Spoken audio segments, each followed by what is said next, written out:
Olá, pessoal! Bem-vindos à nossa videoaula número 8, a continuação do nosso artigo sobre instrumentos de políticas ambientais e avaliação de políticas. Então, nossa videoaula número 8, referente à semana de 26 de outubro de 2020. E esse é o nosso artigo do professor Jorge Madeira e de um colega dele, Romilson Pereira. Essa é a organização do artigo, ao qual eu acrescentei nos instrumentos de análise algumas observações sobre a análise de impacto ambiental. E também a parte de análise custo-benefício, análise custo-efetividade, a gente vai olhar em detalhe no próximo texto de referência. E os dois textos de referência seguidos vão entrar em detalhes dos instrumentos voluntários e dos instrumentos econômicos. E uma observação antes da gente entrar no artigo mesmo, lembrando que aqui nesse curso a gente usa o arcabouço teórico da análise econômica das políticas ambientais. Mas como a gente fala de política ambiental, muitos dos conceitos servem para as políticas como um todo. E lembrando ainda que, aí pegando uma referência do nosso autor do primeiro texto, Leonardo Seck, que é um autor de políticas públicas, lembrando que uma política pública ela pode ser analisada de várias formas. Aliás, ela é analisada de vários ângulos. Não é só a análise econômica que importa. A gente vai estudar aqui análise econômica, mas existe análise jurídica, uma análise política e uma análise sociocultural. Todos esses fatores entram na hora de formular e de escolher instrumentos de uma política. Então, essa primeira abordagem que a gente vai ver agora, desse artigo, ela considera que a gente já tem um problema, né, um diagnóstico de um problema, estamos construindo uma política e agora é hora de fazer escolhas sobre os instrumentos dessa política. Quer dizer, existe uma fase anterior de toda a política que é o diagnóstico do problema, o mapeamento dos atores. Nós estamos aqui num ponto em que isso já foi feito e que a gente quer analisar os instrumentos de determinada política.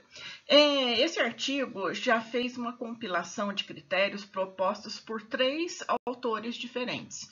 Então, a gente vai entrar direto nessa escolha que já foi feita no artigo e não vai entrar nessas fontes uma a uma. Os primeiros 4 critérios de escolha são a eficácia, a eficiência, a equidade e os custos administrativos. A eficácia é saber se o instrumento pode alcançar aquele objetivo ou meta. Se ele foi eficaz em alcançar o que a gente pretendia. Isso não é o mesmo que eficiência. Ser eficiente é alcançar aquilo, é ser eficaz, mas com a melhor relação benefício-custo, ou fazer o melhor possível com os seus recursos. Já a equidade é o terceiro critério que não tem a ver com eficiência e eficácia, porque tem a ver com a distribuição desses recursos entre a sociedade. Para quem vão os benefícios da política e os custos dela. Quer dizer, de certa forma, ela tem relação com eficiência e eficácia, mas é um critério diferente. Não necessariamente o que é eficaz ou eficiente também é equitativo. E quanto ao custo administrativo, não é um custo desprezível. Toda política pública tem um custo de implementação, que pode ser maior ou menor, mas nunca é um custo desprezível.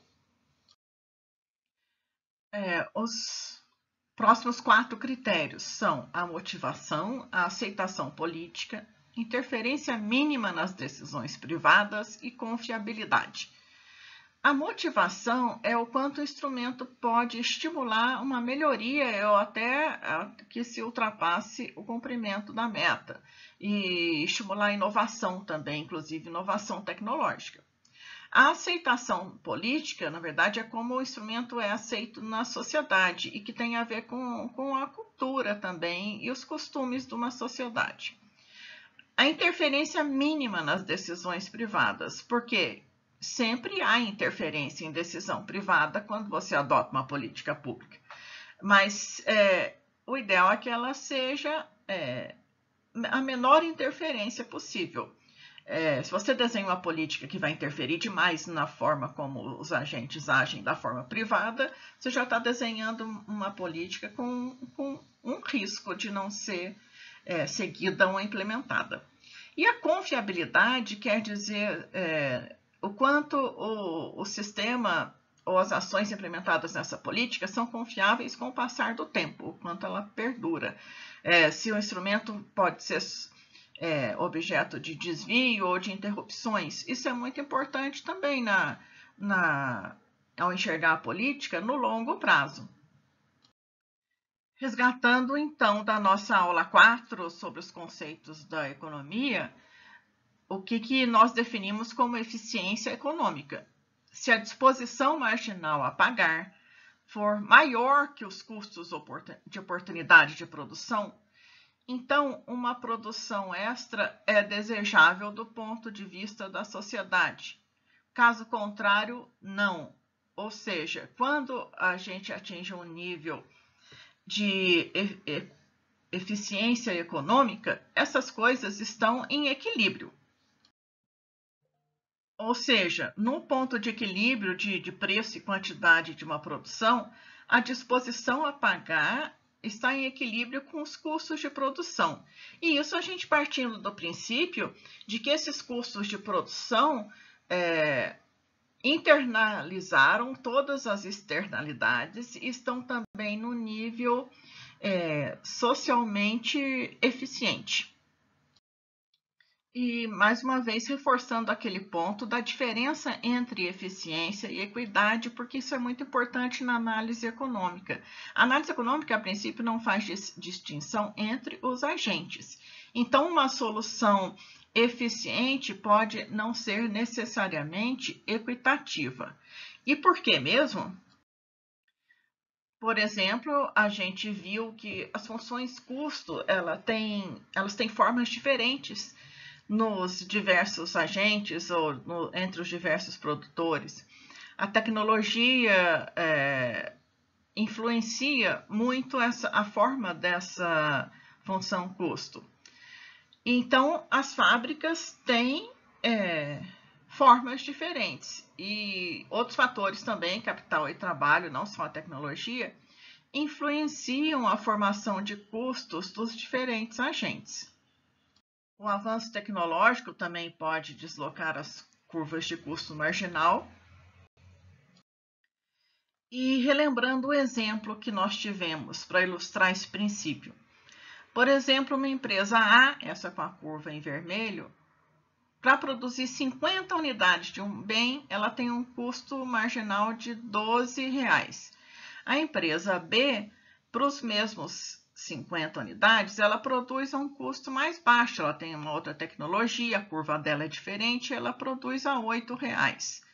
Mas, quando o custo marginal de A igual ao custo marginal de B, o custo total da produção é aquele que minimiza os custos totais, ou seja, quando o custo marginal de A é igual ao custo marginal de B, uma empresa está produzindo um pouco menos, 38 unidades, e a outra vai produzir um pouco mais, 62. Mas na soma total, elas estarão otimizando os recursos da sociedade. Vamos ver no quadro a seguir esses números. Na primeira linha, o valor inicial. A empresa A produzia 50 unidades ao custo de R$8 e um custo total de 400. A empresa B produzia as mesmas 50 unidades ao custo de R$12 e um custo total de R$600. Ou seja, produzia-se 100 unidades de um bem ao custo de R$1.000. Ao igualar os custos marginais de produção, esses recursos são distribuídos entre as duas empresas de forma que a empresa A vai produzir 38 unidades a R$9 e a empresa B vai produzir 62 unidades aos mesmos R$9. E eles vão alcançar a mesma produção, mas a um custo total de R$900. Ou seja, se as duas empresas operarem de forma a maximizar a produção total de um setor, elas vão produzir a mesma quantidade, mas com custos menores. Esse é o princípio da equalização na margem. Ou seja, se você possui uma determinada quantidade de recursos e deseja maximizar a quantidade total produzida, distribua a produção total entre as fontes de produção, de modo a igualar os custos marginais de produção. Nós dissemos, quando vimos isso no capítulo 4, que a gente ia poder aplicar esse princípio às questões de poluição ambiental. Então, é um princípio usado nos instrumentos de redução da emissão de poluição. Mas como isso? E aí eu coloquei algumas observações do capítulo 5 do livro de Field, que trata da economia da qualidade ambiental, para ilustrar o porquê desse princípio nos problemas de poluição. Vamos supor agora que, em vez de disposição a pagar, a gente tem o abatimento da poluição. A gente viu, no primeiro caso, no modelo nosso geral, era o consumidor com a sua disposição a pagar por um bem. Agora é como se fosse nós, a sociedade ou os consumidores, com uma disposição a ver aquela poluição diminuir e ter maior qualidade ambiental. Em vez dos custos de produção, a gente tem os danos da poluição, associando a produção nessa análise somente os danos de resíduos, não considerando, lógico, os benefícios da produção do próprio bem que elas existem. Então, trazendo a nossa analogia da economia ambiental para o problema da poluição, a gente pode ter um nível ótimo da poluição, que é a quantidade Q, e o preço relacionado ao abatimento dessa poluição. E da mesma forma, a gente vai ter então o cruzamento das funções de abatimento da poluição com o dano da poluição e chegar a um ponto de equilíbrio. Mas, da mesma forma, as funções de dano marginais também vão ter formas diferentes. Algumas empresas vão conseguir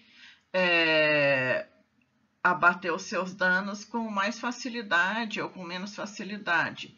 E qual que é o preço? O preço, por exemplo, o preço de você colocar um equipamento, o preço de você recuperar um vazamento do óleo em um rio, depois que ele vazou, pode ser equiparado ao preço do dano, o dano que foi provocado pela emissão.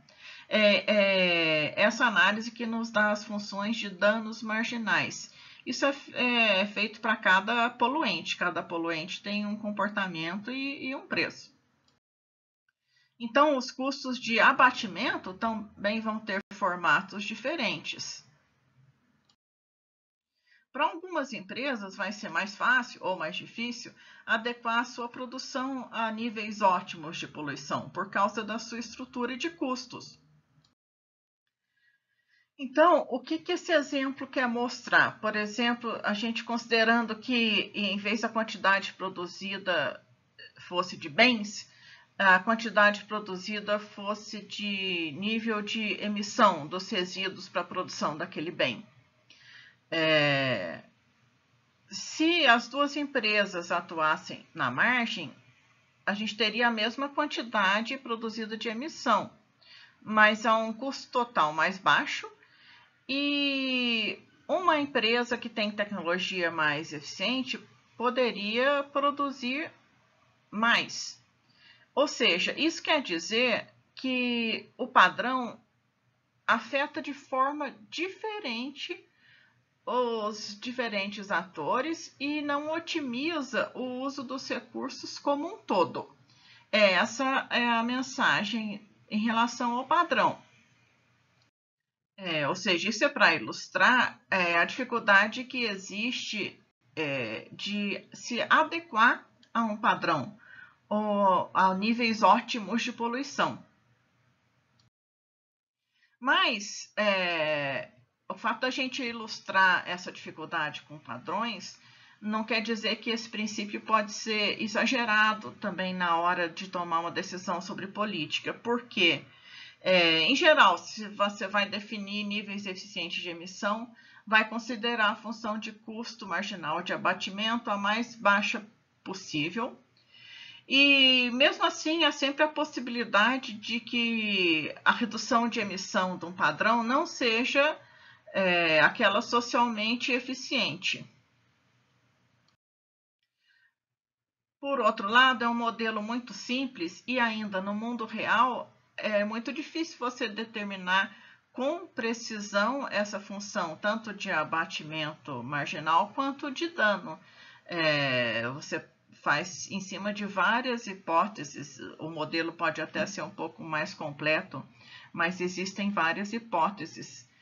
Então, mesmo assim, o modelo ainda é útil para pensar o problema de controle da poluição e seguir na busca de melhores soluções.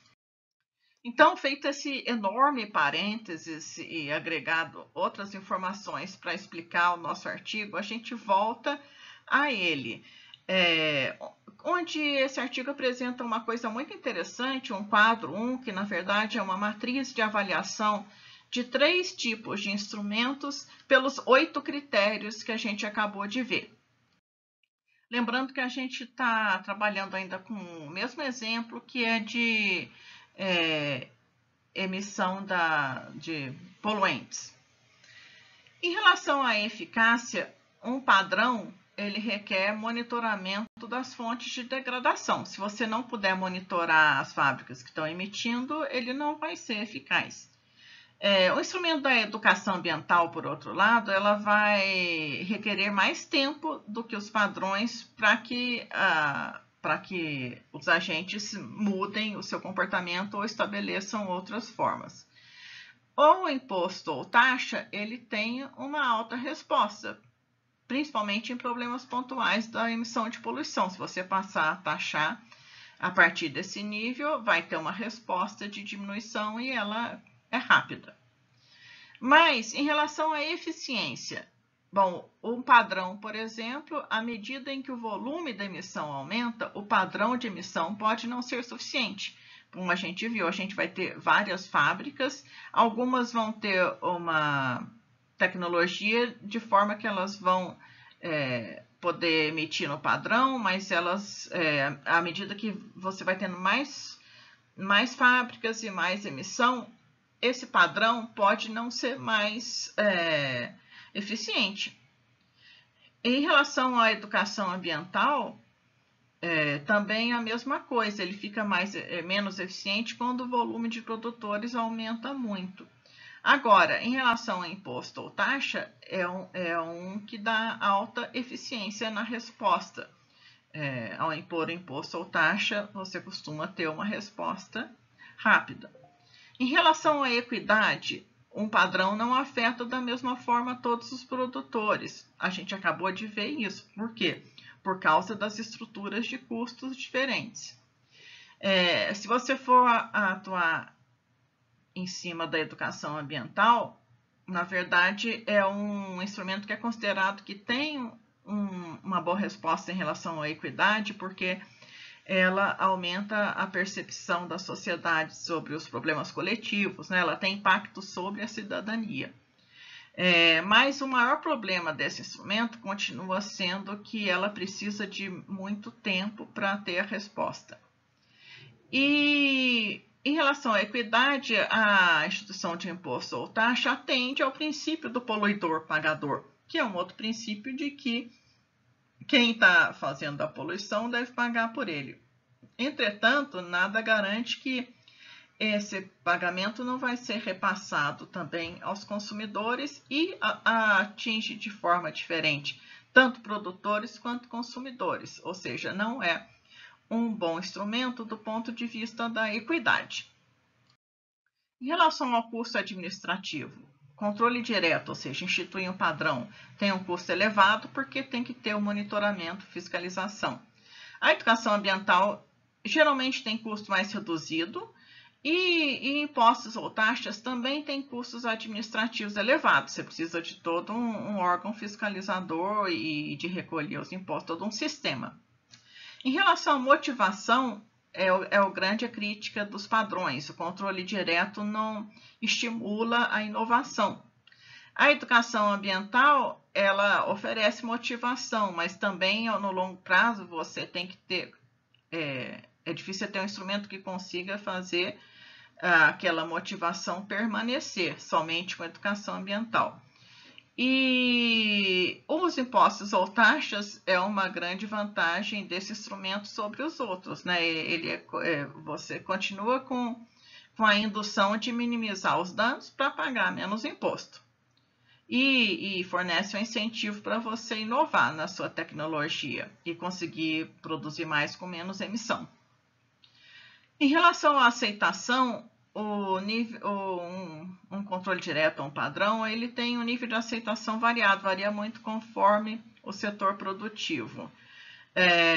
A educação ambiental tem uma aceitação política alta, em geral, as pessoas não são contra a adoção de mais educação. E os impostos ou taxas são sempre difíceis de aceitação política e tem sempre esse caráter da elevação da carga tributária e grandes discussões sempre em torno da imposição de um tributo. Em relação à interferência, sempre vai ter uma interferência, né, na privada, a política pública sempre vai interferir. Na estabelecimento de um padrão, ela pode ser mais alta. Na educação ambiental, a interferência é mínima, mas, novamente, o desafio que a resposta é no longo prazo. E com impostos ou taxas, tem a interferência também, mas pode trazer um incentivo para um melhor comportamento visando a redução da emissão. Em relação à confiabilidade, o padrão ainda é variável, vai depender também se a agência ambiental do governo é eficaz para monitorar, fiscalizar. A confiabilidade da educação ambiental, por outro lado, não é garantida. De novo, no longo prazo, você tem que ficar fazendo sempre aquele movimento de conscientização e educação. E em relação a impostos ou taxas, a confiabilidade é alta porque, uma vez estabelecido um sistema e o recolhimento dessas taxas, esse sistema tende a funcionar de forma rotineira. Então, falando dos instrumentos de comando e controle, um dos mais usados no Brasil é o estudo de impacto ambiental. Ele foi instituído por uma resolução do CONAMA em 86, ele está previsto na Política Nacional do Meio Ambiente. Aliás, a política prevê uma avaliação, instrumentos de avaliação ambiental como um todo, de forma ampla, mas depois, estabelecido em lei e definido, ficou o estudo de impacto ambiental e o relatório de impacto ao meio ambiente, ou seja, é quase a mesma coisa. O estudo é um estudo amplo, mais profundo, com a linguagem técnica, e desse estudo se faz um relatório com uma linguagem mais acessível, geralmente usado nas audiências públicas e para divulgação na sociedade. No entanto, a gente sabe que o estudo de impacto ambiental está ligado ao processo de licenciamento, que é também um instrumento de comando e controle, e que as exigências legais muitas vezes são complexas, tem um custo administrativo alto, é oneroso, então, tanto para produtores quanto para fiscalizadores. Eu achei muito interessante esse Portal Nacional do Licenciamento Ambiental. Deixei aí o endereço deles e eu recomendo muito que vocês entrem e leiam porque tem muita informação boa nesse site sobre todo o processo de licenciamento ambiental, de estudos, as fases, os detalhes. Então, é um instrumento de comando e controle usado no Brasil, em uso, em discussão, uma parte importante da política nacional do meio ambiente. Então, minha sugestão é vocês entrarem, lerem e se familiarizarem bastante com esse instrumento. Lembrando que é um instrumento que tem muitas variações de estado para estado, porque os estados têm a liberdade também de legislar sobre as suas as formas de licenciamento. E alguns exemplos que vocês podem ler, inclusive, nesse site de instrumentos, além do estudo de impacto ambiental, o famoso EIA/RIMA, existe relatório ambiental simplificado, quando você está tratando de uma atividade com impacto mais baixo. No sistema de licenciamento ambiental, existem outros instrumentos, como o relatório do controle ambiental, o plano de controle ambiental, quer dizer, o que você vai fazer para mitigar, o projeto básico ambiental com formas detalhadas, medidas de controle, programas ambientais. Isso é feito muito em obras grandes de infraestrutura, onde são muitas as medidas, tanto de impacto quanto de mitigação. E comum a todos, o mais comum é o EIA e o RIMA estabelecido em legislação nacional. E o artigo, então, nos destaca as principais críticas aos instrumentos de comando e controle. A gente viu do ponto de vista da análise econômica que, primeiro, a dificuldade em fazer cumprir a lei, existe custo administrativo alto, você precisa de um órgão fiscalizador forte. Em segundo lugar, o comando e controle, se você não tiver nenhum instrumento econômico, você tem pouco incentivo para inovação. Você deixa de ter uma receita, por exemplo, que poderia ser usada no fundo ambiental, exigências legais complexas, dificuldade de coordenação entre os diferentes órgãos, e nós vimos no nível federativo também.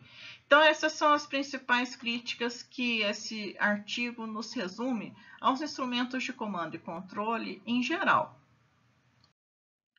Então, para completar ainda o processo de escolha, existem processos decisórios complementares que vão ajudar a escolher a melhor política, o melhor instrumento, a melhor solução. Instrumentos que apoiam as decisões do gestor público sobre a adoção das políticas públicas. Os dois instrumentos que nós vamos ver são a análise custo-benefício e a análise custo-efetividade. E para isso a gente vai usar o próximo texto de referência, que é o capítulo 3 do nosso livro de Field e Field, que trata dessas estruturas de análise. E antes de encerrar, como a gente falou aqui do estudo de impacto ambiental, eu chamo a atenção de um outro instrumento chamado avaliação ambiental estratégica, que vocês têm inclusive uma cadeira do curso só sobre isso. É um instrumento válido também. Ele é um instrumento auxiliar para avaliação de políticas, planos e programas, ou seja, o estudo de impacto ambiental é de uma ação específica, um projeto. A avaliação ambiental estratégica seria de uma política, de um plano, um setor como um todo. Existem outros nomes, eu usei a expressão retirada de um site jurídico, onde considera que a avaliação ambiental estratégica é um gênero, do qual são espécies, outros instrumentos, como a avaliação ambiental integrada, a avaliação ambiental da área sedimentar, a avaliação de sustentabilidade. Então, é um instrumento importante, vocês vão aprender em detalhes como se faz, mas ele é um subsídio para a tomada de decisão sobre planos, programas e políticas. E eles também podem subsidiar, inclusive, os estudos ambientais e os processos de licenciamento. No entanto, ele não é previsto em lei, ele não pode ser exigido como pré-condição para licenciar atividades em uma região, por exemplo, porque ele não tem previsão legal no Brasil. E a pergunta é: escolha qualquer um daqueles 8 critérios de avaliação que a gente viu e explique o critério e de que forma os diferentes instrumentos, né, seja comando e controle, educação ambiental, voluntários ou econômicos, eles respondem àquele critério que você escolheu. É uma pergunta só e escolhe um critério só. E é isso. Chegamos aqui ao final dessa aula, como sempre, cansadíssimos. Meu gato já me cansou de me ouvir, já está aqui dormindo. E se vocês estão assistindo esse vídeo à noite, provavelmente vocês estão igual o gato. Muito obrigado por acompanhar até aqui e até a próxima aula.